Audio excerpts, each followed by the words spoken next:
शीर्षक राकेश और ज्योति प्रेम की वो अधूरी पूरी दास्तान। पहली मुलाकातों की पहली छाप। साल 2018 का अगस्त महीना था। आसमान में बादल उमड़ घुमड़ रहे थे और राकेश अपनी साइकिल पर सवार होकर धर्मशाला के मंजूनाथ स्वामी मंदिर की ओर निकल पड़ा था। वो मंदिर के पास स्थित होटल अर्पणा में वेटर का काम करता था। उस झील होटल कुछ ज्यादा ही भीड़ से भरा था। सावन का महीना था। भक्तों का तांता लगा हुआ था। होटल की रसोई से तेज तेज आवाजें आ रही थी। राकेश 2 प्लेट इडली तैयार है, ले जाए। एक मसाला डोसा वाला, जल्दी कर। राकेश तेजी से थालियां उठाता टेबल तक पहुंचाता और हर ग्राहक से एक सादगी भरी मुस्कान के साथ पेश लाता। उसकी की मुस्कान ही थी जिसने सबसे पहले ज्योति का ध्यान खींचा। वह ज्योति जो अपने माता पिता के साथ पहली बार दक्षिण कर्नाटक के इस इलाके में गई थी, बहुत थकी हुई थी। वो होटल के एक कोने में बैठी थी। उसकी आंखों में थकान थी, लेकिन चेहरे पर एक अलग किस्म की मासूमियत। राकेश थाली लेकर पहुंचा और बोला, यह लीजिए दीदी, गर्मा गर्म इडली। अरल कुछ और चाहिए तो बताइएगा। ज्योति ने सिर हिलाया और मुस्कुरा दी।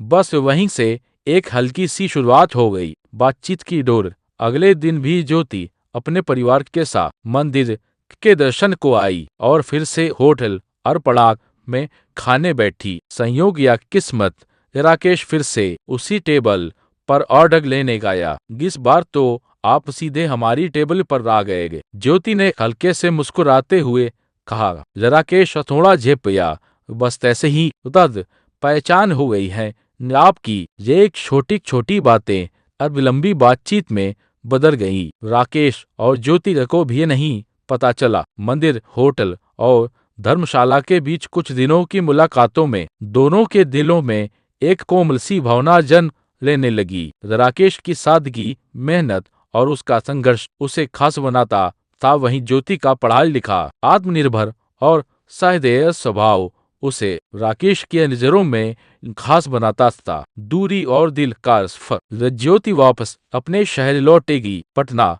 वहीं राकेश अब भी रोज होटल में काम करता रहा, लेकिन मन कहीं खोया रहता। मोबाइल पर दोनों की बात अब रोज होने लगी। रात को जब होटल बंद हो जाता, राकेश छत पर जाकर आसमान की ओर देखता और फोन पर धीरे धीरे बात करता। ज्योति, आज ये ग्राहक ने मुझे पगला बोल दिया क्योंकि मैंने ज्यादा खट्टी चटनी दे दी। और दूसरी तरफ से कसी की एक मीठी गूंज आती, तुम वैसे भी थोड़े पगले हो। उनकी बातें कभी गाने की लाइन से शुरू होती तो कभी गांव की बारिश पर रुक जाती, लेकिन हर रात दोनों के दिल थोड़े और करीब आ जाते। समाज की दीवारें। समाज हमेशा प्रेम को आसान नहीं रहने देता। ज्योति के परिवार को जब राकेश के बारे में पता चला तो उन्होंने साफ इनकार कर दिया। एक होटल में वेटर से शादी करेगी और वो भी धर्मशाला में। उसके पिता ने गुस्से में कहा। ज्योति चुप रही। उसके मन में तूफान था, लेकिन चेहरे पर शांति। उधर राकेश जानता था कि उसका प्यार सच्चा है, पर हालात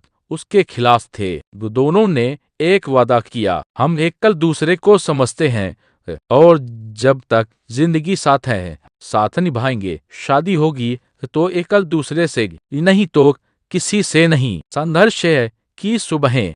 राकेश ने होटल में ज्यादा मेहनत करनी शुरू की। वो चाहता था कि अपनी स्थिति बेहतर करेगा ताकि ज्योति के परिवार को विश्वास दिला सके। मालिक BS भवानी शंकर राव ने उसकी लगन देखकर उसे प्रमोशन दे दिया। अब वह सिर्फ वेटर नहीं था, बल्कि मैनेजमेंट का हिस्सा भी बनने लगा। दूसरी तरफ से ज्योति ने अपने घर में बातचीत बंद कर दी। उसे हर रोज ताने मिलते, लेकिन वो चुपचाप अपने दिल की बात निभा रही थी। भाग्य की परीक्षा। एक दिन राकेश को खबर मिली, ज्योति की शादी कहीं और तय कर दी गई है। वो भागकर पटना जाना चाहता था, लेकिन पास पैसे नहीं थे। ड्रामा देश पांडे, राकेश का सबसे अच्छा दोस्त रे, आगे गाया, जा राकेश जा, उसे रोक ले वरना जिंदगी भर पछताएगा। ड्रामा ने उसे अपने सेविंग्स दिए और ट्रेन की टिकट करवा दी। पटना स्टेशन पर राकेश वो पटना पहुंचा। शादी